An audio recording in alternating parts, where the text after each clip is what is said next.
Your baby starts choking. What are you going to do?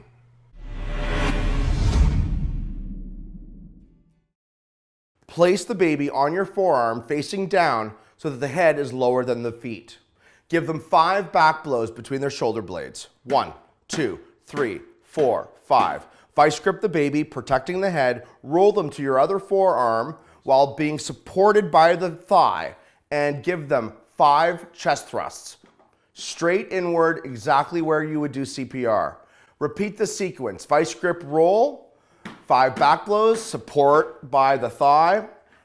Roll frontwards and 5 chest thrusts. Repeat the sequence of 5 back blows and 5 chest thrusts until the baby begins to cough, speak, or breathe.